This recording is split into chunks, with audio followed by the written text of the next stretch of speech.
now time for another interview from the backlot. This episode's guest, comedian, actor, Nathan Hults.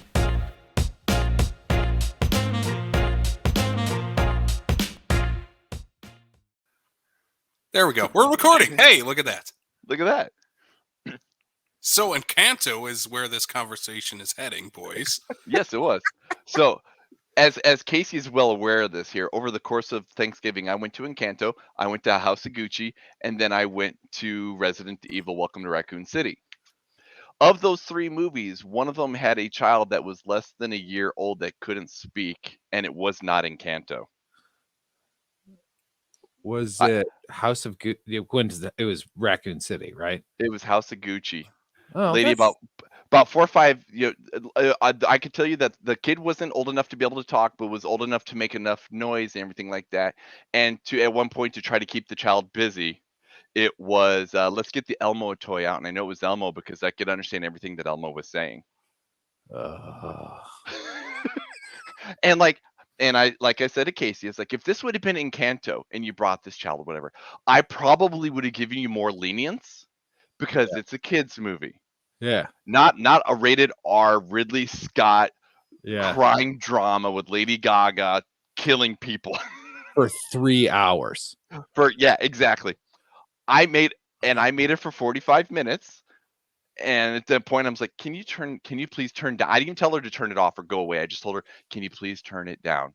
She packed up and left. I was like, good. I can finally finish this movie. I'm only 45 minutes in. Oh no. All I've heard about that movie is it's long. Yep, it's like 2.5 hours long, and it's like 2 hours. Not even. It's like 2 hours and 15 minutes of slow burn. Let's finish. Let's hurry it up in the last 15.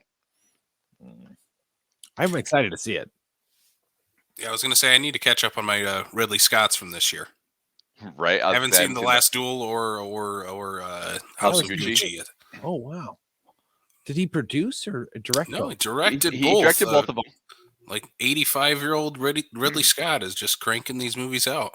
He's got a lot to say and a little time to do it. I guess. If Clint Eastwood can do it at 91, Ridley Scott can pump out 2 in 1 year at 85. Speaking of pumping out 2 in 1 year, did you see that last Clint Eastwood movie? What was it? Macho? No, the one before that. Oh, Mule? Yes. I did not watch Mule. He has sex with, he has a threesome in that movie at 90 years old. So, yeah. I think you just broke Nathan. I just imagine the credits at the end is like directed by Clint Eastwood. Duh.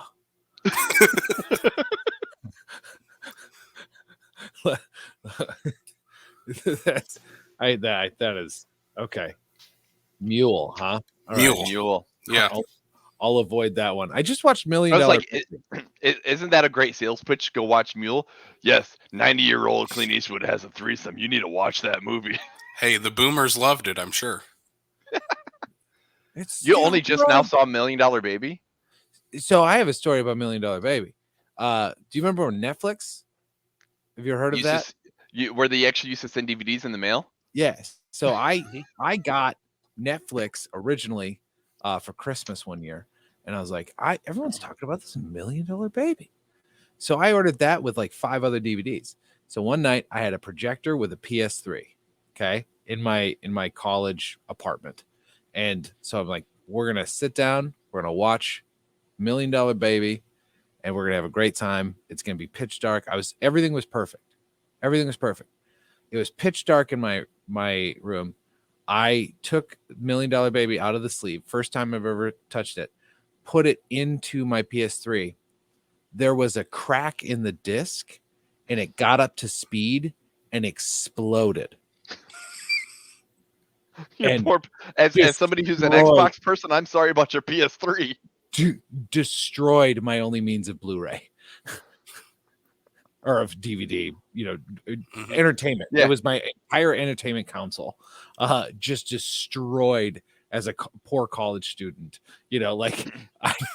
So I've harbored some serious resentment. $1 million baby that I finally let go because it was on HBO Max, and I was like, well, I can't fuck up my DVD player. So You say that, you get a virus. but that being said, it did freeze a couple times, and I was like, don't you dare. Don't you dare. The Hillary ghost of Swank- Eastwood is still haunting you to this day. I was about to say Hillary Swank has a thing out for him. I was so mad. And it was an okay movie. I just did not expect that ending. And I know this is a movie podcast, and we probably don't need to talk about a movie from 2009. But like, I was like, oh, that is not how I saw this ending. Okay.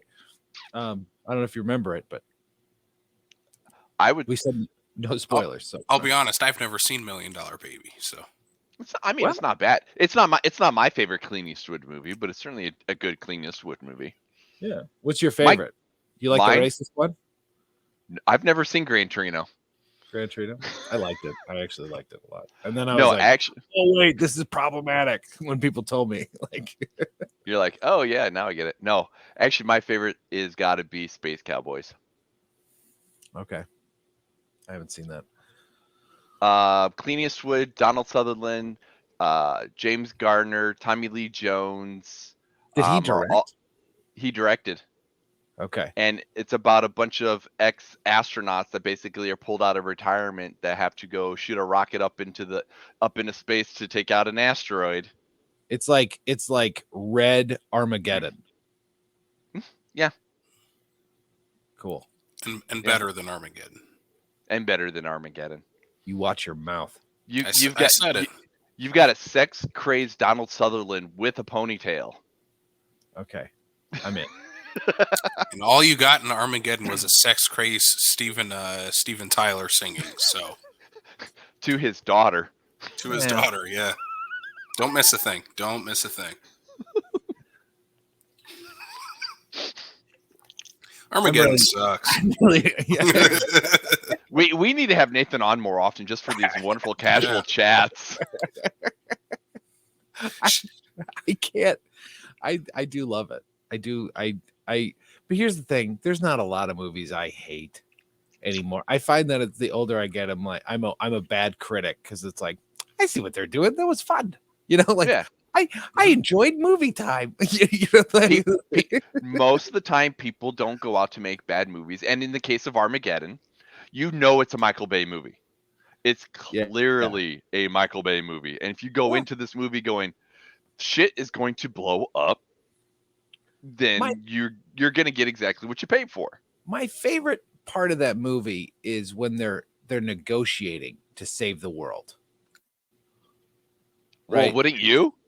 Especially absolutely. The taxes. Yeah, that's what it was just like. It was just like, okay, so they go through it, and then he's like looking around. He's just like, there's one more thing. They don't want to pay taxes. Like this year? Ever again. Ever. It's like,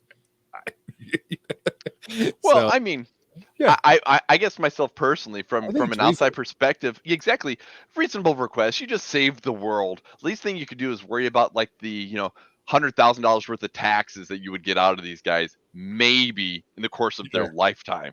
Yeah. They're oil drillers. Yeah, no, absolutely. I'm just I think it's very funny. I think also. Why would you train oil drillers to be astronauts, not astronauts just to become oil drillers? Because they explain that in the movie though, because oil drilling, to drill into that asteroid, it's a science, and you got to have experience. Being an astronaut is not science. Tell that to the astronauts. Tell that to Michael Bay.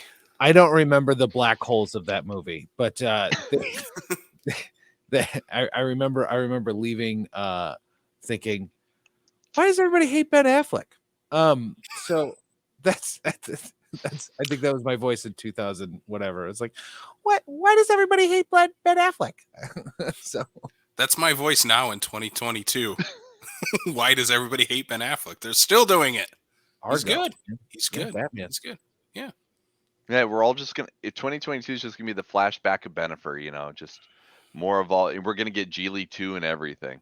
Oh, that would be so great. As long as he doesn't go the route of his buddy Matt Damon and start doing crypto commercials, we're good. What did you? Okay, we're getting. I can't. We're way off topic. I know. can't. We haven't even done an introduction. We're 10 minutes into this. This is amazing. Oh yeah, why are we here? I forget. We're here to talk about Matt Damon's cryptocurrency commercial that we see before every movie in the theater nowadays. I'm sure Nathan saw it before Encanto with his child on Christmas Day. You guys, I don't know if you're doing it on purpose, but it's pissing me off. It's Encanto. What's that? It's Encanto. Oh, Encanto. Encanto. They say Casey's trying 50 times Casey's in trying the movie. what Casey's trying to show you is he's very white. I was about to piss you off more and just say, you mean Coco too? I mean, you're a South Dakota middle-aged man, so you know what? I'm just happy you saw the movie. Did you see the movie, Casey? Yeah. Okay. We did a Disney triple feature one night. We watched Encanto, Raya and the Last Dragon, and Princess and the Frog that I had never seen before. So good. That's a good triple run. That was a fun triple feature. I've never seen Princess and the Frog. It's good. The last truly animated movie. Mm-hmm. Right? But I thought it was fun that this was the 60th film of animated feature from Disney proper. Mm-hmm. I thought that was neat. I gotta tell you, that I didn't realize. Yeah, it's in the credits right before. Yeah, it's like right at the beginning, the Mickey on Steamboat Willie. Oh yeah, the 60th feature. So Lin-Manuel Miranda is phenomenal. Yep. We can all agree, right? He's a talent, right? Whether you like him or not, he's very talented. Agreed. And I think he knocked it out of the park with the music on this one. Like, all of the songs are catchy on their own, but also they move through the story. And as a person who's been studied and watched hundreds of musicals, he has done it better in this than a lot of other things. Like, there's usually like a stinker in a musical, right? Like, this is filler.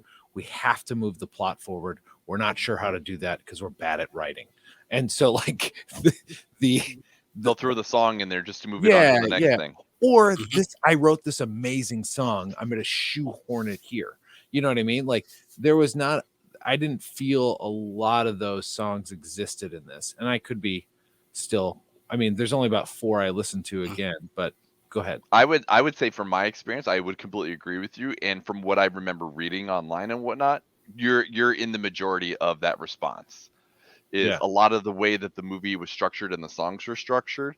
The songs had meaning and purpose to where they were at, what they were talking about in the context of that particular part of the movie. Well, and they were written together. Right. I'll throw this out. I'll throw this out there to you guys. I didn't love Encanto. You're wrong. I wish I did.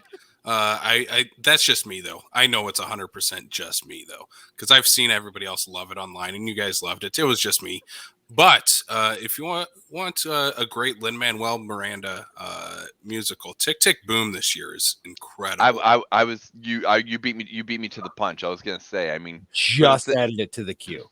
Yeah, it's definitely watch it. Obviously the music written by him, whatever. But the fact that he's actually directing it too, you can clearly show that he has it. He has that stage experience and the stage understanding of being able to put a proper music together or musical together that is like a mesh of real, like, dramatic scene or whatever, and the setup, because I think of like Rent, for example. Like, there's a lot of that, as well. Clearly there's that aspect of it because of who it's about, but I really enjoyed it. Tick Tick Boom was amazing. Yeah. Andrew Garfield is my favorite performance of the year is in that movie. So I think he's incredible. I didn't know he could sing before that either. So that was nice. He learned to sing. He learned to sing for that movie. Yeah. Well, he should keep at it. He's good. Yeah. They all can sing. You have the best you have the best access to vocal coaches. Right. Anyone can sing. Have you watched Mamma Mia and watched Pierce Brosnan try to sing though? Do you think Pierce Brosnan read the script from Mamma Mia and was like, I really need to commit to this? He should have. Like, he saw the script and he's like, I'm going to be in a movie with Meryl Streep. For God's sakes, The Rock rapped. You know what I mean? Like anything can happen. Him and Moana is really good though. Like again, I lean that towards Lin-Manuel Miranda maybe more so than The Rock, but yeah, I think Encanto's the best Disney film to come out in at least 10 years. And I loved Raya, I loved Moana, I loved Coco. Encanto, and it's fresh to me, but I've also seen a lot of those movies recently, and Frozen 2 was that spot for a long time, but Encanto is really good, and especially because I think the source material there isn't. I don't think there's much source material. I don't think they're ripping off another fairy tale. You know what I mean? Like every other good animated feature is ripped off from another. I mean, Princess and the Frog, obviously, right? They did a fresh take on it, right? They put it in a unique setting, but they've been doing that with Shakespeare since he died. You know what I mean? Like, what do you think about Shakespeare in Hawaii? You know, like what do you think of Shakespeare with lions? Yeah, exactly. So it's like I thought it was original. I think it did a lot of service to the country of Colombia. That was good. Colombia. My daughter's in Spanish immersion right now, and so that's all I think about is try how I can't learn Spanish. But anyway, so I just thought it was, even the songs that were not in English were gorgeous. They used Colombian recording artists to fill in like the non-character driven songs. That I mean, it's incredible. Like I think they did everything that a woke warrior would want. I think they did a good job of like empowering every character. Every character wasn't just like a two-dimensional person, right? Which I always look for in any script, right? Is depth. And so, yeah, I'm hats off. The voice acting was very, very good. Like there was not a moment where I wasn't fully immersed in this world that they created. I think we found his movie of the year. I've only seen Encanto and Raya and the Last Dragon, so I'm a very. I think we've talked about it before when I've been on here. I'm a very Disney based, living that full parent life. Yeah, but even before I was a parent, it's just nice to have the excuse. He's like, I had Disney Plus before I knew I was going to have kids. Well, like I remember trying to go to Coco on a matinee by myself, and the look of like this guy walking up to a ticket counter and be like, "Hey, I'd like to go to Coco," and I just after like a stream of kids just went in. They're like, "Nah, man, you got to go to something else." So it's don't make us have to check your credentials. Yeah, it's like, come on, man. Like you got to go to the latest showing if you're going to go by yourself. Like you can't. So or you do like I did, and I went on Thanksgiving Day, and I was literally the only one in the theater. That sounds awesome. I mean, I had a great Thanksgiving, but that sounds incredible. Mm-hmm. That's all I want. I want movie theaters to be full because I want them to make money. Right. I never want to be in one of those theaters. I don't like a full movie theater. People ruin shit for me. I like if it's if you're with the right crowd. Like for instance, like when I went to Spider-Man, it had the same feeling of like when I went to Endgame. I went to Endgame the opening weekend kind of thing. You know, the people when you're screaming and hollering and having a good time at the right times, but you could hear a pin drop when everywhere else. And yeah, those are the ones that I enjoy going to. Mhm. There are those times where you're like, I can you went to- just shut? I went to a 9:30 of Venom Let There Be Carnage, and the guy who was like 4 seats from me had his son there who couldn't have been older than 5th grade. And I'm like, tell your kid to stop making so much damn noise Yeah. and put him to bed. I went to Black Widow, and there's a group of teens. Anytime there's a group of teens unsupervised, I'm so old. I'm like, get off my lawn. But like, Yep. the every time Scarlett Johansson came on screen, and I'm saying every time Scarlett Johansson came on screen for a Scarlett Johansson movie, one of the guys yelled something about you being my wife. I want to have your babies. Like, just crazy, like so gross, and in a thick accent, so you could barely understand it. But once you figured it out, so you'd have to think about what he said, and then get it, and then be disgusted, and you already missed like 4 minutes of the movie. Like every time, you're gonna be my wife, and audibly yelling, like he had like Scarlett Johansson Tourette's, which isn't. I'm not trying to make fun of because you people could with Tourette's. clearly hear him through the movie screen. Well, and he's with like He's 7 trying other to people. impress his friends, and Yeah. I'm the cool guy yelling at the screen. Yeah. Oh my god, I love it. Pardon me for going a week after it's been on screen. You know what I mean? Like, it's so frustrating. Turns out Colin Jost was at that screening, and it was him yelling at at Scarlett Johansson every In a time she thick came up. Indian accent. Yeah. Our future writer of the Teenage Mutant Ninja Turtles. That'll be good. I like Colin Jost. Casey's I don't like still on Colin. the I don't like Colin Jost, but that's just I me. don't want him in it. I like the idea of a native New Yorker writing a movie about like the Teenage Mutant Ninja Turtles that takes place in New York. Yeah, and I can't wait for the interview. And I'll put $10 on it right now. In one interview, I bet he'll say, New York was really one of the fifth turtle. Really wanted the landscape of New York to really set the scene of that's why I had Pizza Rat in the movie. Here's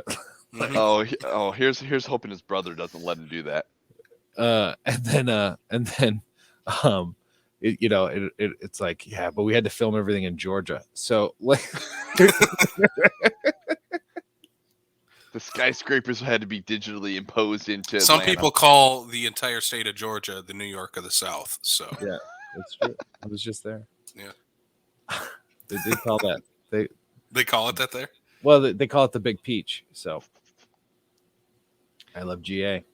I love general admission. Like how recently were you there? Because I'm thinking about like it is -8 right now here in Sioux Falls, and you're back home, and like, why would you leave Georgia? I did not have a good time in Georgia. I was in Georgia for a comedy competition, and I landed in the middle of the gas crisis. Like, I landed in Georgia, gas crisis hitting full problematic. So and I was like, oh, I don't need a car. I'm just gonna Uber and Lyft and see if other comics will give me a ride. And the Ubers tripled in price like that day because no one could get gas. And so people who were driving Uber were like, I can't literally get gas. So there was so many supply and demand. So little Ubers were available, so they were tripling in price. So I was frustrated. So I spent a lot of time in the hotel, and then I got eliminated right away from the competition. And so then I'm stuck in Georgia during the gas crisis with very little money and no reason to be there. So it was not my town at that day on that week, but it was fine. I had a good time, some good food, some good people. I had a couple good walks. You're like, this is definitely the fucking New York of the South. Yeah. This is Oh, is that human shit? Yeah, this is New York. I get it. Mhm. That rat's not big enough. Yeah, there's it's only a block away between $1 million mansion and homeless villages. Yeah, this is New York. I get it. Mhm. So, I had a good time. Let's just say that. Speaking of stand up, Yeah. What a segue. 25 minutes later. That's exactly where I was about to go to. So I'm a stand-up comedian. If you didn't know, if you haven't heard me on the Backlot 605 before, talk about it. I've been honored and asked to perform at the grand opening of the new location for Boss's Comedy Club. So it's kind of a story, but I'm very, very excited. So I opened Boss's Comedy Club 4 years ago, and then I sold it recently, and they asked me to come back and perform at the new location. So I'm very, very excited. That'll be January 15th. It'll be at 8 p.m. Tickets are $16. You can get them on Boss's Comedy Club's Facebook page and their WordPress website. You can also get tickets at Last Stop CD Shop, and there's a vape shop, and I'm sorry, I just don't remember what the vape shop's name is. And it's a great one, and they're filled with excellent people and wonderful. Are you having a case of the Mondays on a Thursday? It's been a West Side Glass Emporium, so you can get tickets there. And actually, if you buy your tickets there, you can enter to win some of my merch. So, and tickets are filling up. So, I think half of the tables are sold, and that's a lot because they're going fast. So, and that's not including all of the like physical tickets. This is just online sales. So, go get tickets for that quickly. It's going to be a great show. Skylar Bulks, Luke Johnson, and then me. So kind of all the owners of the comedy club, except for the co-owner who doesn't do stand-up comedy. So that's some of the best comedy. Throw them up there and just see what happens. Yeah, it would be entertaining for sure. The guy's got a lot of good stories, but it is not his wheelhouse, is what he would say. So no, but it's going to be an incredible time. Please mask up, please get your booster, get that NOS shot. But I got mine today. Be safe. Yeah, I got that NOS shot just a little bit ago. Feel good. I feel like I could have a Corona and sit with a bunch of family members in white tank tops. So where's this the new comedy club at? Yeah, that's good. That's a good. Yeah. So I hear it's in T. It's a lot closer to me, which is good. That was a good tease. Professional stand-up comedian. How much are the tickets again? $16. And it's for 3 comics. So if you don't like me, that's fine. The T Steakhouse was bought by Boss's Pizza and Chicken, is now currently being operated as Boss's Pizza and Chicken. And in the back ballroom is where Boss's Comedy Club is going to be. So, with a few exceptions, but for the most part, that's where you'll find Boss events. So. Yeah, that's awesome. Me and Nathan were talking before the show. Yeah, I live like 2 miles from T, so yeah, this is gonna be a lot easier to make it out to T before you guys are gonna have to come at the Ramada. But that's good. Gonna have to. It's gonna be such a good show. Mm-hmm. I'm so excited. I'm just jacked. I have been doing so much crowd work lately that I have very little intention on staying on script for this one. I'm so excited. I'm just, it's just, it's like a hometown show. You know what I mean? Like it's homecoming for me. It's like, yeah, I'm very excited. I also have $16 or a table for $75. Yeah. Yeah, you So can get it's- yourself a whole table. It's cheaper for a table. We might have to. It We is. might have to do some figuring out if we can get some 5 people together, Casey. Oh, I'm sure we can find 5 Yeah. people. I'm Yeah. pretty sure. That's the idea, is right. Like get your own table, be a baller, shot caller, Mhm. 20-inch glades on the Impala. Any Yeah. reason why I can get that song stuck in my head, I will be completely okay. Nathan can do it all. He can act. He's a stand-up comedian. He can rap. He does it all. I can't rap. There is a He rap just did. track out there from yours truly, like an original, and it is bad. But so Bad, the- good, or bad, bad. bad. Bad. Not Michael Jackson bad. Like that has a different connotation now. Hey, Not the song. yeah, like it's very bad. I'm the worst at promoting. Why am I the one picked to do this? Well, I was just going to say, there's something you said you're excited about doing this show, kind of like a homecoming. Speaking of hometown shows that we're all excited for, we got the Sno Jam Comedy Festival coming up, 6th annual, I believe. 6th annual Sno Jam Comedy Festival. I am so excited about it. This year is the biggest year, so we were like, oh, we should get a headliner, and then we shot a couple messages to a couple headliners, and they both said yes. So we've got Dennis Regan is closing out the festival, which is a huge deal. So you might know Brian Regan, it's his brother. But Dennis has been on I think 60 different channels. He's got like 10 late night appearances. He's been everywhere. He's a veteran of comedy, done it a long time with a great success. Very, very funny. Just has a dry bar special that's just amazing. So he will be closing out the festival. That's going to be awesome. But opening the festival, and I'm personally excited. One of my favorite comedians, Mary Mack, and then Tim Harmston are going to be opening. So you might know Mary Mack from Conan. She's had 3 late Conan appearances. Last Comic Standing, I think she placed 2nd or 3rd, or she did very, very well. I don't remember. It was a couple years ago.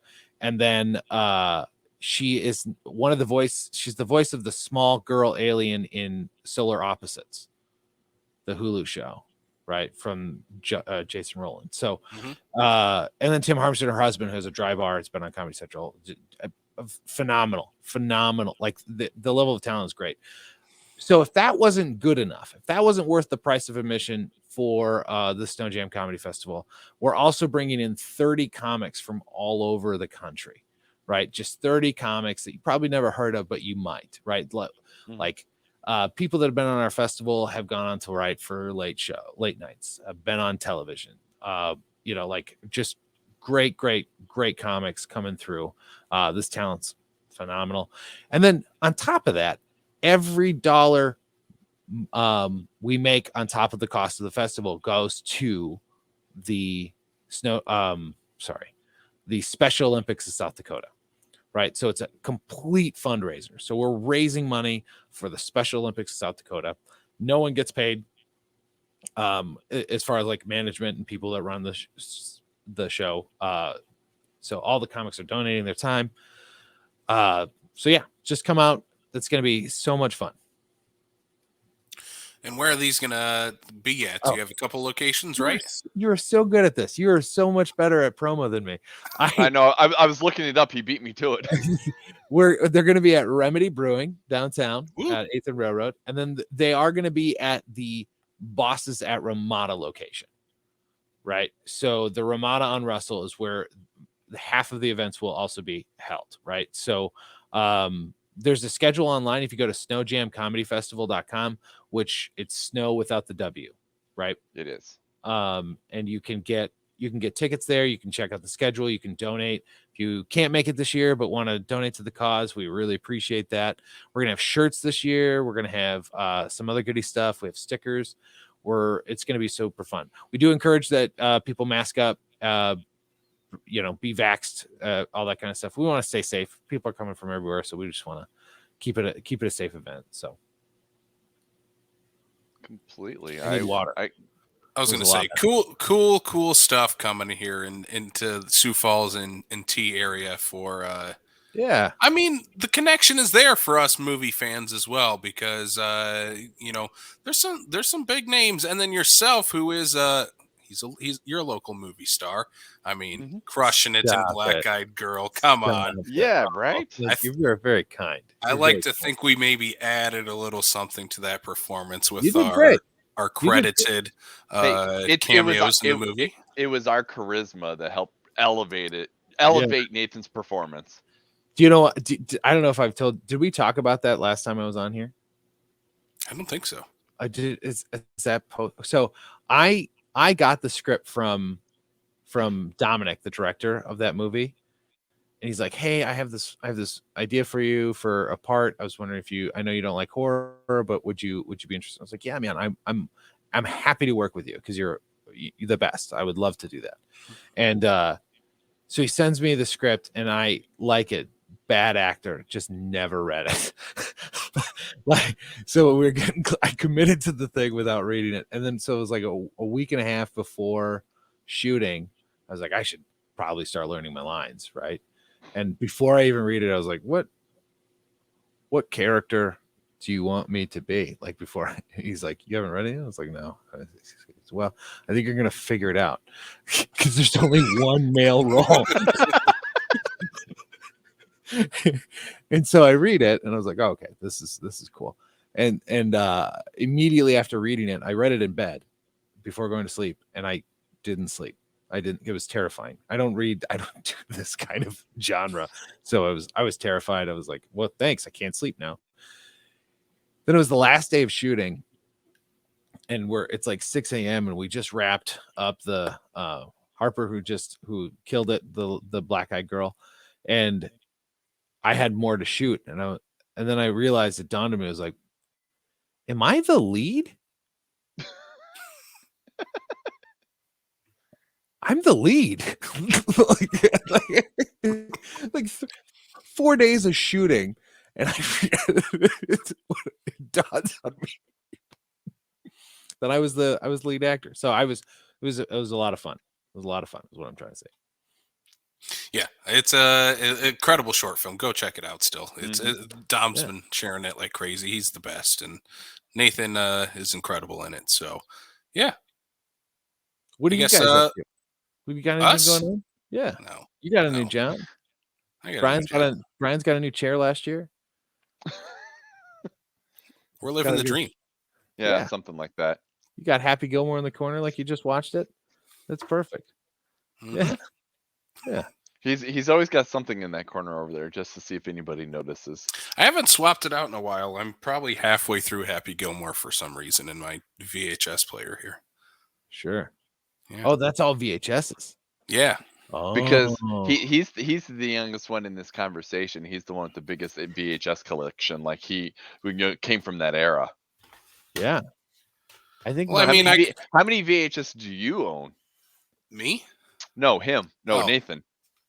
I don't have any in my possession. I don't either. That's the point I'm trying to make. He's over there going, I'm collecting them, and you and I were like, we dumped these years ago. Well, no, they're just at my parents' house, but I haven't thought about adding.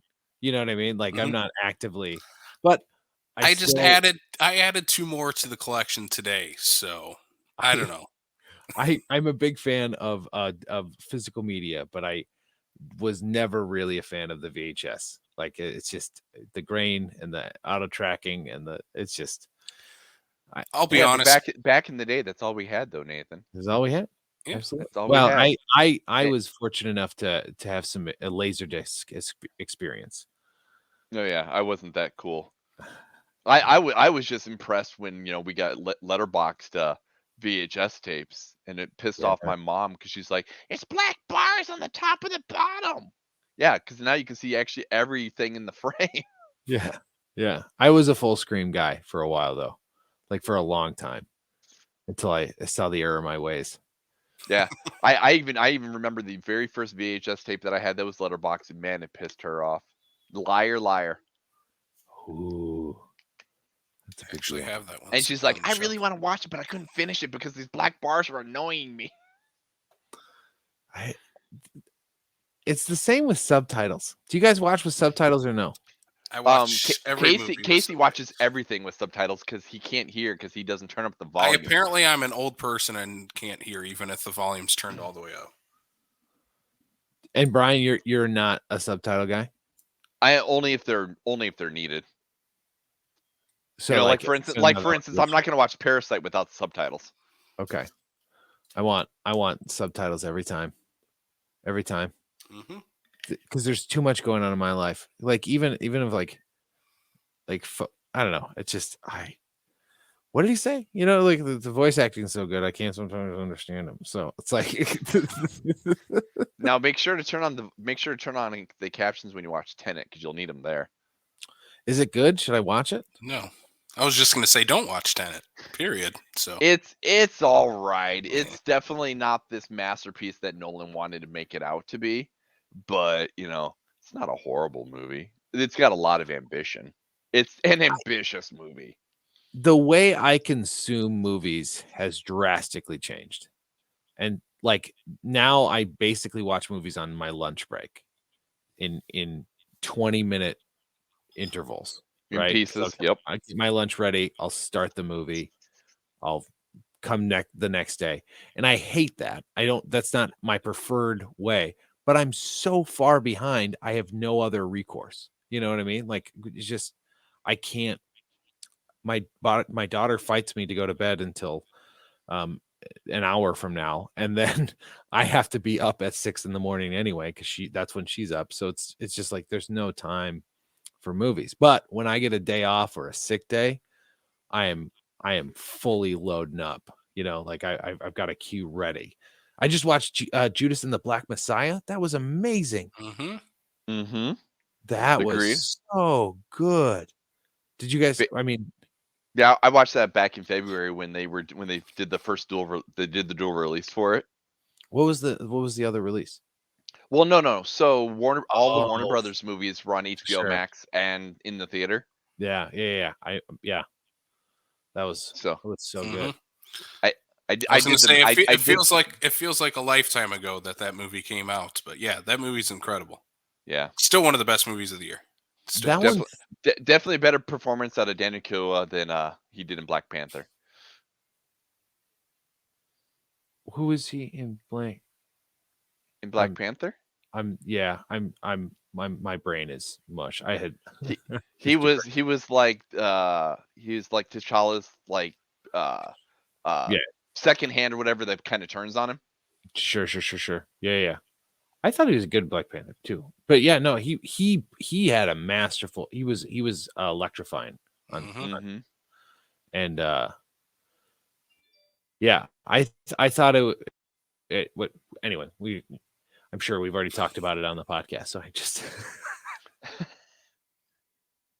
No, it's an incredible movie. I'm excited to see what else Daniel Kaluuya is going to do. He's in the next Jordan Peele again, so I'm excited for that. Jordan Peele can do no wrong right now. He's hitting everything out of the park. So I guess that's not a genre for Nathan. I just realized that. But watch Jordan Peele's. I think you'll like Get Out for sure. Yeah, there's a lot of I mean, that's the one thing I like about Jordan Peele, though. It's a lot of social commentary that makes a lot of sense for what he's trying to put out there between Get Out and Us. I want to watch it. I can't bring myself to do it. I'll watch Encanto 6 more times before I'll even consider another horror film. I can't. Even thriller, psychological thriller. It's just not in my brain space. I want to. I've tried so hard to like those movies. All my friends love them, and I understand they're wonderful and they have their own. It's just not my vibe. Just not my vibe. So I want to, because Jordan Peele's incredible. I mean, Key and Peele as a duo were masterful in sketch writing. So like, I can only imagine his long form is phenomenal. So Speaking of masterful comedians, let's give a plug for the 2 shows coming up again. First up, we got Nathan. You're going to be headlining in South Dakota. Boss's Comedy Grand Opening. Again, that is January 15th at 8 p.m. Woo! 215 South Main Street. Yeah, the old T Steakhouse. Yep. Tickets at Boss's Comedy's website and are they're available at the Bosses as well in T? Yes, they're available at the Bosses at T. They're also available at the Last Stop CD shops as well as West Side Glass Emporium. All right, and then the Sno Jam Comedy Festival coming up right on the tail end of that, right behind that, January 19th, correct? And yes, where can they get those tickets at? SnoJamComedyFest.com is the best place to grab them. You can also get them at the door, but these events have historically sold out. We obviously took a gap year on year 5 with like a virtual thing, so that, I mean, you couldn't sell out a virtual audience, but historically the shows have sold out. So please come. That being said, if you don't have a ticket, try to come anyway. We have doubled and tripled our capacities for these year's shows. So let's fill it up. Let's make it happen. And we'll try our best to stay safe. Mm-hmm. For sure. But it's come party for a good cause. Yeah. That's what it is. Let's have a great time. Fantastic comedians. I wasn't part of the selection committee this year, so I didn't get to watch every video, but I got to watch the videos of all the people that submitted. And man, I don't think I would have gotten into this festival. Like, it is so top-notch talent. So come on out. It's going to be fun. For sure. Lots of fun things going on, Sioux Falls comedy related. Nathan, is there any place people can find yourself online if they want to follow you? NathanHults.com, at Nathan Hults on pretty much every social media form. So go follow him, people. He's the best. He is. Go give your theories on Encanto to Nathan too.